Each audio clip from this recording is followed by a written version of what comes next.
Assalamualaikum warahmatullahi wabarakatuh. Kami dari kelompok 6 yang beranggotakan dari Delvia Yunika Purba, nomor BP 18 11 02 10 08, yang kedua Titik Sri Sutra 18 11 02 2002, yang ketiga Mainini Irfetmi 18 11 02 2004, dan saya sendiri yaitu Andrew Makmur 18 11 02 2008. Pada kesempatan kali ini, kami akan membahas artikel yang berjudul Dampak Sosial dan Informasi Lingkungan Terhadap Keputusan Manajer. Pada kesempatan kali ini, topik pembahasannya terdiri yaitu abstrak, pendahuluan, tinjauan pustaka, metode penelitian, analisis dan hasil data, serta kesimpulan. Abstrak. Abstrak ini terbagi dari beberapa bagian. Yang pertama, tujuan. Tujuan dari makalah ini adalah untuk menguji apakah manajer mempertimbangkan informasi sosial dan lingkungan dalam mengevaluasi proyek. Yang kedua, pendekatan. Pendekatan ini dibangun atas teori pemangku kepentingan. Studi ini membuat hipotesis bahwa manajer mempertimbangkan informasi sosial dan lingkungan dalam mengevaluasi proyek mereka. Untuk menguji hipotesis, penelitian ini menggunakan desain eksperimental. Yang ketiga, temuan.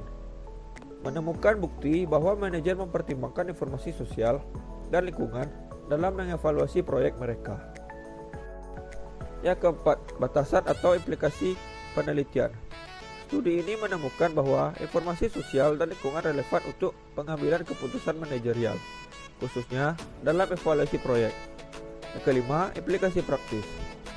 Informasi sosial dan lingkungan dianggap relevan untuk keputusan evaluasi proyek. Oleh karena itu, manajer harus diberikan informasi tersebut. Yang keenam, originalitas atau nilai.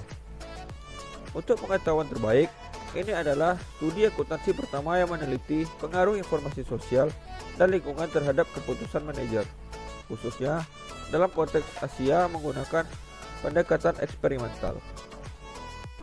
Selanjutnya, pendahuluan. Penelitian ini bertujuan untuk mengkaji penggunaan informasi sosial dan lingkungan di PT pengambilan keputusan manajer. Hal tersebut bertujuan untuk memberikan bukti empiris tentang apakah manajer mempertimbangkan informasi sosial dan lingkungan yang diabaikan oleh Horizon dan Herald tahun 1993, Board and School tahun 2004, Routledge and Kairim tahun 1999, serta Chong dan Suryawati tahun 2010. Hal tersebut diharapkan dapat memberikan bukti empiris tentang bagaimana manajer sebagai pihak internal menanggapi informasi sosial dan lingkungan. Studi ini memiliki kontribusi teoritis dan praktis.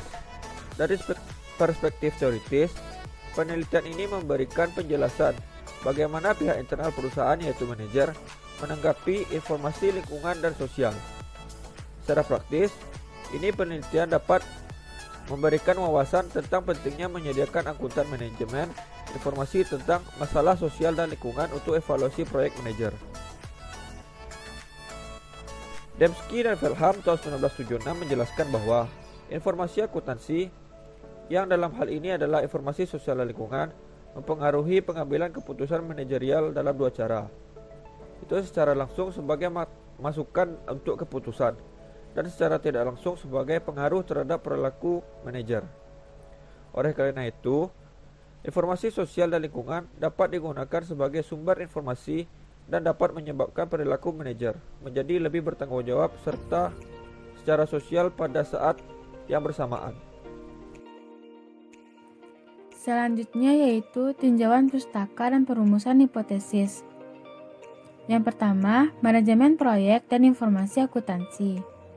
Proyek adalah upaya sementara yang dilakukan untuk menciptakan produk, layanan, atau hasil. Sebagai upaya sementara, manajemen proyek memiliki siklus hidup yang meliputi perencanaan, pelaksanaan, evaluasi, dan penutupan. Dalam mengevaluasi hasil proyek yang dituangkan dalam laporan, baru masalah mungkin ditemukan. Masalahnya ini bisa masalah sosial dan lingkungan, seperti Larson dan Gray menyatakan, bisnis tidak bisa lagi hanya fokus pada memaksimalkan keuntungan yang merugikan lingkungan dan masyarakat. Upaya untuk mengurangi jejak karbon dan memanfaatkan sumber daya terbarukan direalisasikan melalui manajemen proyek yang efektif. Dampak dari gerakan ini menuju keberlanjutan bisa terlihat dalam perubahan tujuan dan teknik yang digunakan untuk menyelesaikan proyek. Akuntansi adalah salah satu sumber informasi utama untuk pengambilan keputusan manajer. Akuntansi sebagai informasi sumber daya dapat membantu manajer untuk mengembangkan pengetahuan tentang lingkungan kerja. Oleh karena itu, akuntansi juga harus dapat menunjukkan permasalahan dan manfaatnya terkait dengan aspek sosial dan lingkungan dalam pengambilan keputusan manajer.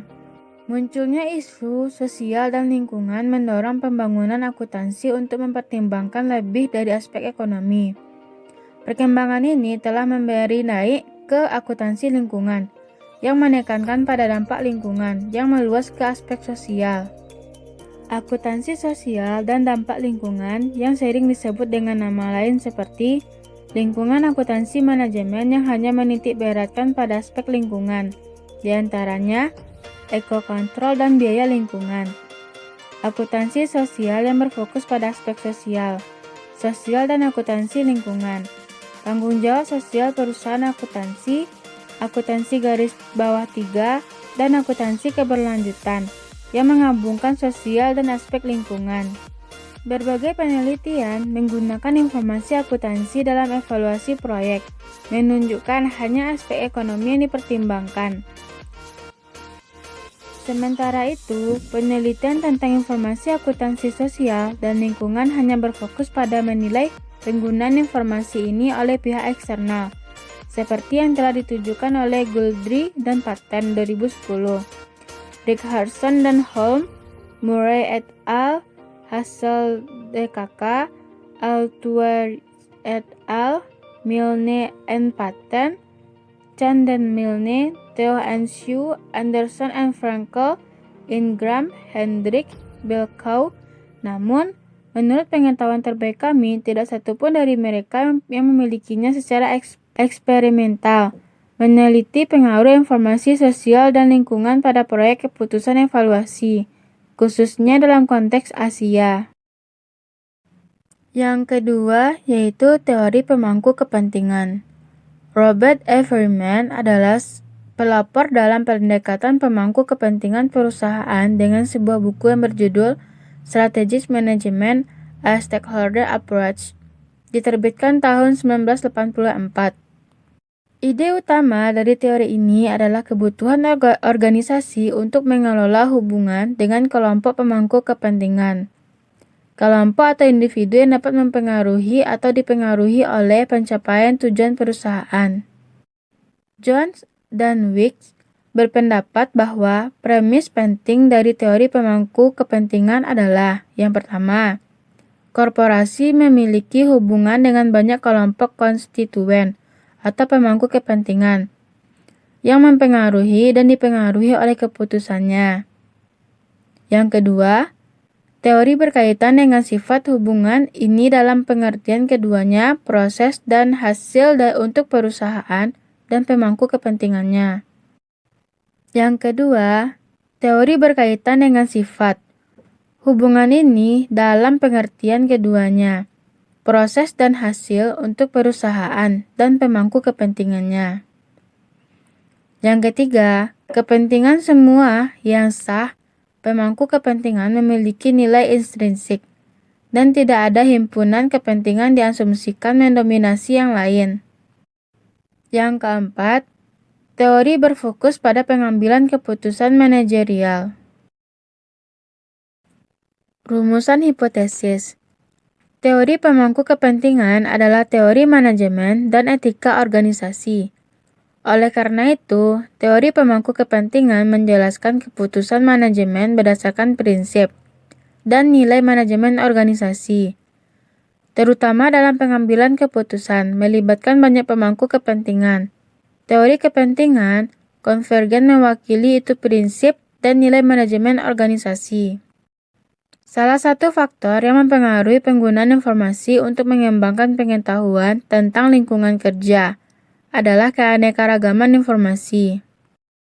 Sosial yang baik atau buruk dan informasi lingkungan akan memberi lebih banyak pengetahuan tentang eksternal dan sosial, pengaruh keputusan manajer. sehingga manajer akan membuat keputusan yang lebih baik. Hale menjelaskan bahwa informasi akuntansi merupakan informasi penting bagi manajer dalam mengelola proyek perusahaan. Informasi sosial dan lingkungan sebagai umpan balik informasi akan digunakan untuk menyesuaikan strategi manajer. Informasi lingkungan dan sosial yang buruk akan dapat menyebabkan manajer mengubah aslinya keputusan dan menyebabkan pembatalan proyek. Sebaliknya, informasi yang baik akan mendorong manajer untuk melanjutkan proyek. Berdasarkan pendekatan instrumental teori stakeholder, manajer mencoba untuk meningkatkan kinerja ekonomi dengan mempertimbangkan hal tersebut. Karena kinerja tanggung jawab sosial dapat meningkatkan kinerja ekonomi melalui pengembangan sumber daya tidak berwujud perusahaan seperti inovasi, reputasi, budaya, dan modal manusia. Henry dan Jornel juga menjelaskan bahwa kinerja sosial dan lingkungan yang baik dapat mengurangi risiko jangka panjang dari sumber yang berkurang, fluktuasi energi, kewajiban produk, biaya kepatuhan, dan peningkatan citra perusahaan yang akan berkontribusi pada kinerja perekonomian.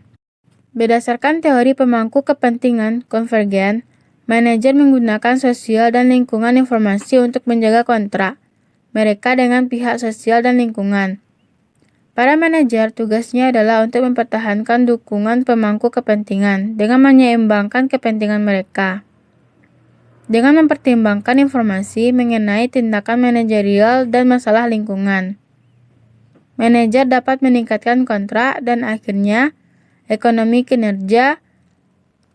Dengan mempertimbangkan informasi mengenai tindakan manajerial dan masalah lingkungan, manajemen dapat meningkatkan kontrak dan akhirnya ekonomi kinerja. Selain itu, manajer akan mempertimbangkan sosial dan informasi lingkungan karena kepentingan para pemangku kepentingan memiliki nilai intrinsik dan setiap kelompok pemangku kepentingan layak dipertimbangkan. Oleh karena itu, hipotesis berikut dikemukakan. Yang pertama, manajer yang diberikan informasi ekonomi yang buruk dan sosial yang baik, dan informasi lingkungan yang lebih mungkin untuk melanjutkan proyek daripada manajer yang hanya diberikan informasi ekonomi yang buruk. Yang kedua, manajer yang diberikan informasi ekonomi yang baik dan sosial yang buruk, dan informasi lingkungan kemungkinan besar tidak melanjutkan proyek daripada manajer yang hanya diberikan informasi ekonomi yang lebih baik. Metode penelitian. Untuk menguji hipotesis, dilakukan percobaan laboratorium sebanyak 50 mata pelajaran berpartisipasi dalam percobaan. Tetapi salah satu dari mereka tidak lulus pemeriksaan manipulasi. Subjek penelitian adalah mahasiswa sarjana di salah satu universitas besar di Indonesia. Kita gunakan siswa sebagai subjek kami karena studi oleh Liana Racci dan Milne. Ditemukan tidak ada perbedaan keputusan investasi antara praktisi akuntansi dan mahasiswa ketika mereka diberikan informasi atau masalah lingkungan, untuk memastikan bahwa semua subjek yang terlibat memahami kasus tersebut. Eksperimen mensyaratkan bahwa mereka semua adalah mahasiswa akuntansi dan telah mengambil salah satu manajemen akuntansi atau kursus manajemen keuangan. Ada 16 laki-laki dan 33 wanita berpartisipasi dalam percobaan. Seperti subjeknya, relawan mereka ditawari beberapa insentif untuk meningkatkan motivasi mereka untuk menyelesaikan tugas. Mereka diberitahu di awal eksperimen bahwa mereka akan mendapatkan token apresiasi dalam bentuk alat tulis, dan pada penyelesaian percobaan mereka, nama-nama akan diikutkan dalam pengundian door prize senilai 45.000 sampai 57.000. Semua peserta diberi informasi tentang kinerja ekonomi, tetapi hanya kelompok eksperimen diinformasikan tentang sosial dan lingkungan kinerja. Penampilan sosial dan lingkungan ini disajikan dalam bentuk kinerja baik dan buruk. Kami memiliki 4 kelompok peserta. Kelompok A adalah kelompok itu yang hanya menerima informasi ekonomi yang baik. Kelompok B adalah mereka menerima keduanya, informasi ekonomi yang baik dan lingkungan sosial yang buruk. Kelompok C mereka yang hanya menerima informasi ekonomi yang buruk.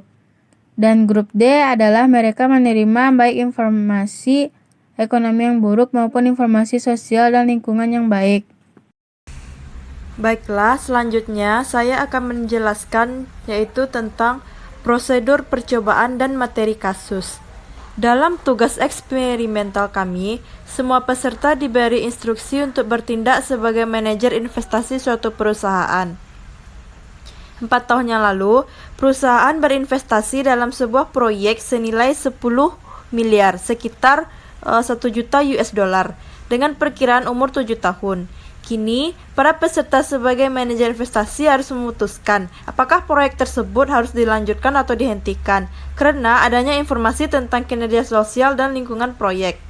Subjek diminta untuk memutuskan apakah akan melanjutkan atau menghentikan proyek pada skala 10 poin yang telah digunakan dalam eksperimen serupa sebelumnya, Harrison dan Harrell. Skala dibagi di titik tengahnya antara 5 dan 6 dan diberi fabel sehingga pilihan 1-5 menunjukkan keputusan kelanjutan dan pilihan 6-10 menunjukkan keputusan penghentian. Titik akhir berubah untuk pasti lanjutkan atau dihentikan. Jadi, semakin besar respon numerik yang ditunjukkan oleh subjek, semakin besar kecenderungan untuk menghentikan proyek. Kami menggunakan tanggapan ini sebagai variabel tak bebas. Di sini, maksud dari variabel bebas itu adalah informasi sosial dan lingkungan. Informasi tentang kinerja lingkungan ini dikembangkan dari Chan dan Milne tahun 1999 yang berisi informasi tentang lingkungan polusi dan kepatuhan terhadap peraturan lingkungan. Informasi ini disajikan dalam bentuk yang buruk dan baik. Dalam bentuk yang buruk, dapat dikatakan bahwa proyek tersebut dilaksanakan tanpa mematuhi aturan lingkungan yang berlaku dan menimbulkan pencemaran pada di sekitarnya, air, tanah, dan udara. Dalam bentuk yang baik, informasi ini menjelaskan bahwa proyek itu dilaksanakan sesuai dengan aturan pada saat itu, dan upaya telah dilakukan untuk mengurangi polusi yang disebabkan oleh proyek. Informasi kinerja sosial yang disajikan dikembangkan dari Theo dan Xiu tahun 1990 ini yang berisi informasi tentang kesehatan, keselamatan kerja, dan komunitas.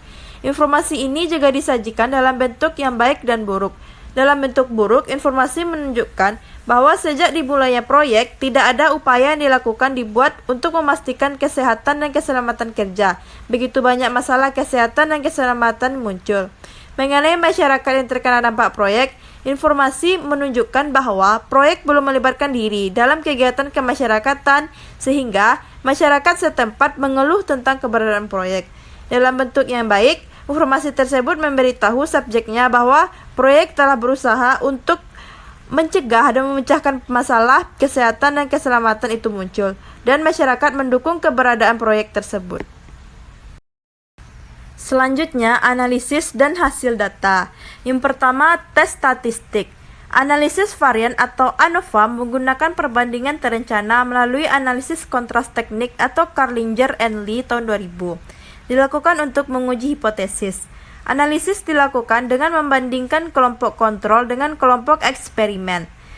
Tes ini bertujuan untuk mengetahui apakah terdapat kecenderungan yang signifikan secara statistik manajer yang diberi informasi ekonomi yang buruk atau baik, informasi sosial dan lingkungan lebih mungkin untuk melanjutkan proyek daripada manajer yang hanya diberikan informasi yang buruk atau baik. ANOVA penggunaan dibenarkan karena data variabel dependen menunjukkan bahwa ada cukup garis lurus yang berdasarkan plot Q normal, menunjukkan bahwa distribusinya normal Palan 2011. Selain itu, uji de Levenet tentang persamaan varian kesalahan menunjukkan bahwa tidak demikian signifikan pada tingkat 0,05. Selanjutnya, statistik deskriptif. Pada tabel 1 menunjukkan jumlah peserta yang disimbolkan dengan N, min, Y, dan standar deviasi untuk setiap grup. Tabel tersebut menunjukkan jumlah peserta di masing-masing grup tersebut adalah 13 grup A, 12 grup B, 11 grup C, dan 13 grup D. Selain itu, file tabel menunjukkan bahwa rata-rata kelompok eksperimen yang menerima baik ekonomi baik, informasi dan lingkungan sosial yang buruk. Grup B lebih tinggi daripada kelompok kontrol yang hanya menerima informasi ekonomi yang baik, yaitu 6,25.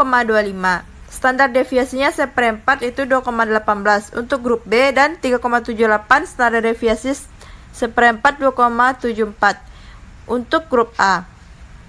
Selanjutnya, tabel menunjukkan bahwa rata-rata kelompok eksperimen yang menerima kedua informasi ekonomi buruk dan informasi sosial dan lingkungan yang baik adalah grup D, lebih rendah daripada kelompok kontrol yang hanya menerima informasi ekonomi buruk yang disebut kelompok C, yaitu 3,61 untuk grup D dan 6,91 untuk grup C.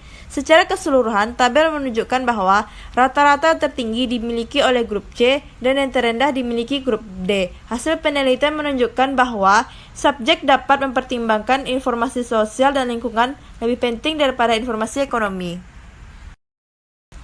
Nah, di sini ada contoh tabel 1 tadi, yaitu dari statistik deskriptif. Teman-teman bisa melihat untuk memahami tabel 1 statistik deskriptif tersebut. Selanjutnya yaitu pengujian hipotesis. Pada tabel 2, panel A menunjukkan hasil ANOVA untuk pengujian hipotesis, yaitu hasil ini menunjukkan perbedaan yang signifikan P min value 0,05 di antara semua kelompok yang dibentuk di percobaan. Untuk menguji hipotesis, analisis lebih lanjut tentang perbedaan kelompok tertentu diperlukan karena hipotesis menyiratkan perlunya melakukan perbandingan yang direncanakan antara kelompok tertentu. Perbandingan yang direncanakan dilakukan dengan menggunakan analisis kontras. Hipotesis memprediksi bahwa manajer yang disediakan ekonomi buruk atau baik, informasi dan informasi sosial, dan lingkungan yang baik atau buruk lebih mungkin tidak untuk melanjutkan proyek perusahaan daripada manajer yang hanya diberikan dengan buruk informasi ekonomi atau baik. Seperti yang ditujukan pada tabel 1, rata-rata kelompok eksperimen yang mendapat informasi ekonomi yang baik dan informasi sosial dan lingkungan yang buruk atau grup B lebih tinggi daripada grup kontrol yang hanya mendapatkan informasi ekonomi yang baik atau grup A. Tabel 2 panel B menunjukkan jarak rata-rata dari dua kelompok, yaitu 2,48, dan konfirmasi perbedaan yang signifikan secara statistik. P min value 0,05. Selanjutnya, seperti yang juga ditunjukkan pada tabel 1, rata-rata kelompok eksperimen yang mendapat informasi ekonomi buruk dan informasi sosial dan lingkungan yang baik atau grup D lebih rendah daripada grup kontrol yang dapatkan hanya informasi ekonomi yang buruk, grup C. Tabel 2 panel B juga menunjukkan mean jarak kedua kelompok, yaitu 3,29, dan menegaskan perbedaan yang signifikan secara statistik. P min value 0,05. Ini juga diilustrasikan oleh gambar 1. Hasil penelitian menunjukkan bahwa informasi sosial dan lingkungan dapat mempengaruhi manajer keputusan.